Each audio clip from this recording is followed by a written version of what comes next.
Welcome to Gene and Mike do the New York Times crossword. Hi, I'm Jean. And I'm Mike.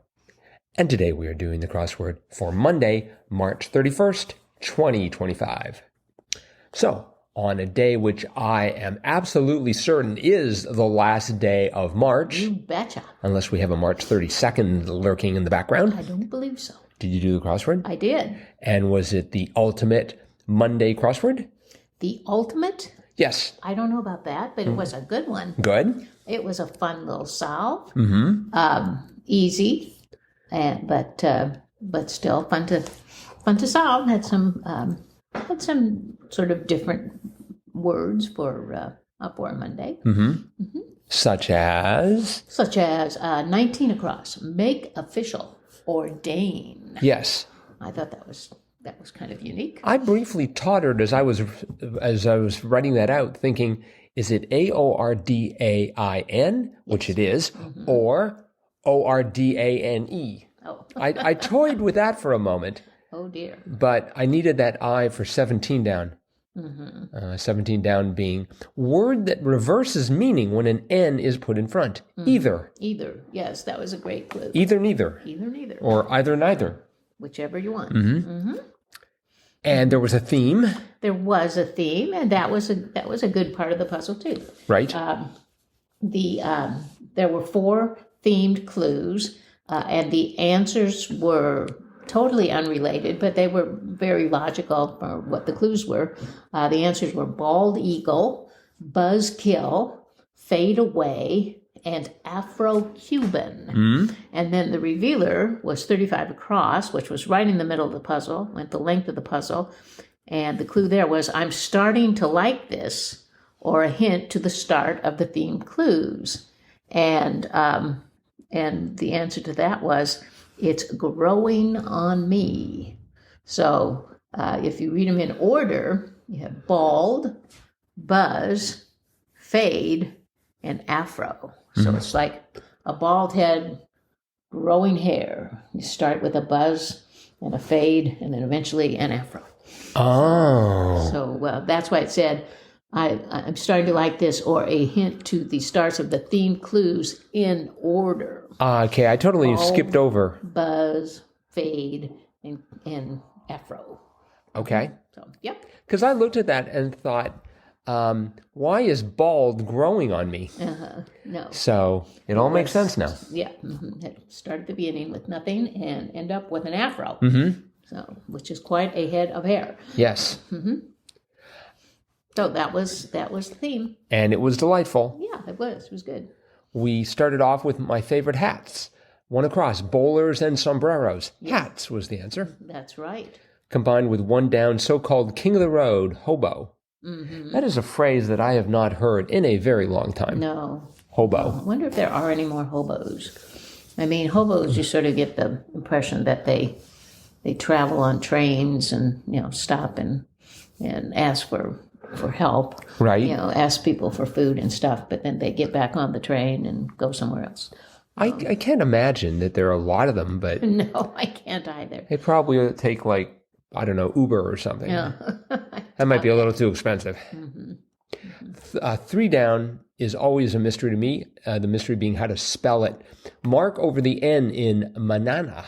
Mañana. There you go. And it was tilde. That is correct. And, I hear that as tilde with an, I think either an A. Right. Sometimes I want to spell it TILDUH as in tilde, but it is tilde, TILDE. Tilde. Think of it as tilde. Yeah, but if you put a W in front, it would be Oscar Wilde, not Oscar Wilde. So haven't quite figured that one out. The wonders of the English language. 13 across, boy on the Andy Griffith Show, Opie. That is correct. Good old Opie. Yeah, I didn't really dig into actual physical memory to find that, but I'm sure I've heard the name somewhere. That was Ron Howard played Opie. Really? Yeah. Oh, okay. That was his first TV. He's been doing that forever then. Oh, yeah. Okay. Hasn't let it gone to his head, though, which is good. 15 across, King of the Gods in Egyptian myth. Ah, yes. Amun. Is that any relation to Amenra? I wondered myself.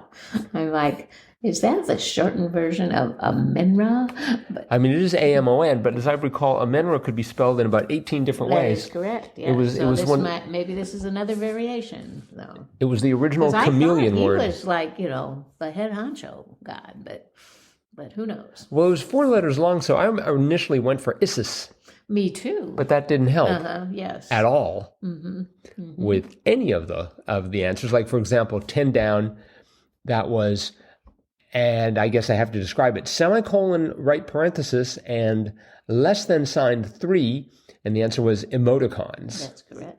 Yes. not emojis. Nope. I do, emojis are great, but emoticons I can just do on the keyboard. I can still Exactly, deliver yes. an emoticon. And I've noticed that when I put in an emoji, it messes up with the height of the sentence. That is true too. I really think that all these politicians who are going off solving these big problems, they really ought to think about the emoji font size. I'm waiting for the European Union to tell Apple that they have to fix this problem now or they won't be able to sell iPhones in Europe. You just wait. Give it a month. You think? And someone's going to be like, fix the emojis or else. Well, that could be. We had 25 down. 25 down was kind of diet in which carbs are frowned upon, keto. That's right. And I decided I was going to open up a restaurant in Ecuador, and I was going to call it Keto in Quito. Oh. Get it? I Keto. get it. Yeah, okay. I know you did. So I'm looking forward to Keto in Quito. I really should probably trademark that. Probably. And since I probably offended any listeners we have in Ecuador, I'd like to apologize to them right now.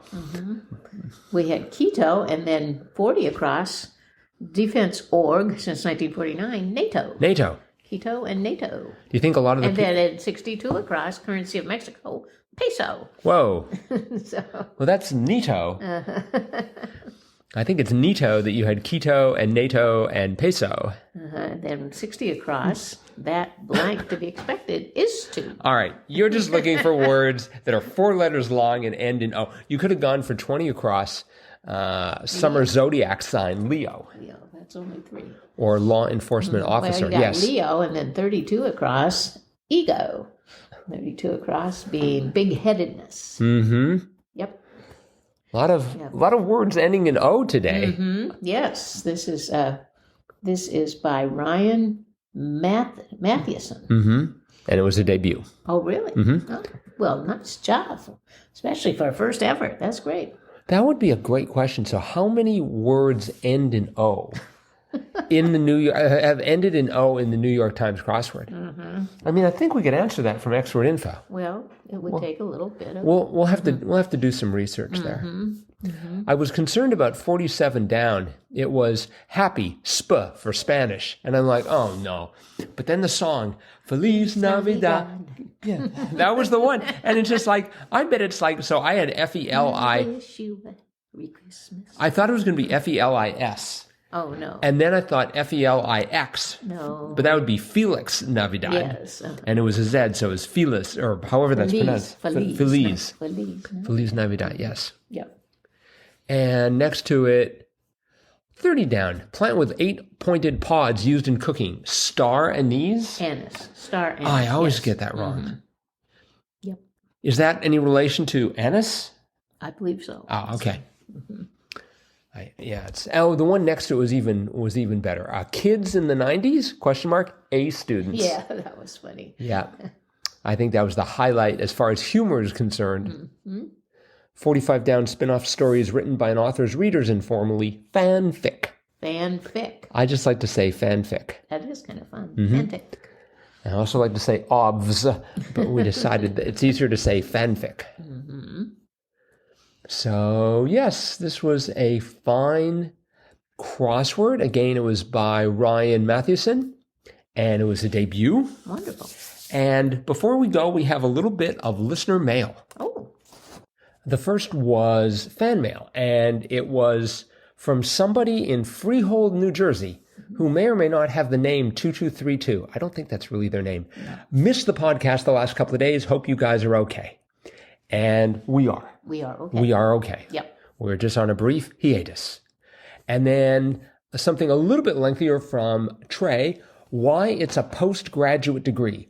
Hi, Gene and Mike. Missed you last week. We missed you too. You wondered what made Sunday's 87 across answer a postgraduate degree, not just a graduate degree. The theme, clues, and the puzzle all relied on the solvers parsing the punctuation marks in relation to the words in the clues. That's why the asterisks surround the word compose for the written in the stars. Clue answer, for instance. Since the degree symbol comes after the alumnus, aka the graduate, it's not just a graduate degree, it's a postgraduate degree. The placement of the punctuation marks was a subtle but important part of the clues throughout the theme. Catch you in the crosses, Trey. What a great way to sign and an email. Yeah. Catch you in the crosses. Nice job. Yes, thank you for that, Trey. Yes. Thanks for clarifying. Yep. I actually discovered that independently this morning. I was listening to our podcast, just quality control and all that. Oh, yes. And I listened to that part about postgraduate, and I'm like, it's like post, it's after. So, but technically speaking, Trey beat me to the punch, so there we have it. All right. Yes. Thank you for that, Trey, and anonymous person in Freehold, New Jersey. Yes. And if anyone else wants to send us any form of communication, please do. Crosswordpodcast at iCloud.com, or click on the send fan mail link, or just say hi on Facebook on our Facebook page. That'd be great. That is it for today. We'll be back again with our cutting edge analysis of tomorrow's crossword, as well as our Triplet Tuesday contest tomorrow. Bye-bye.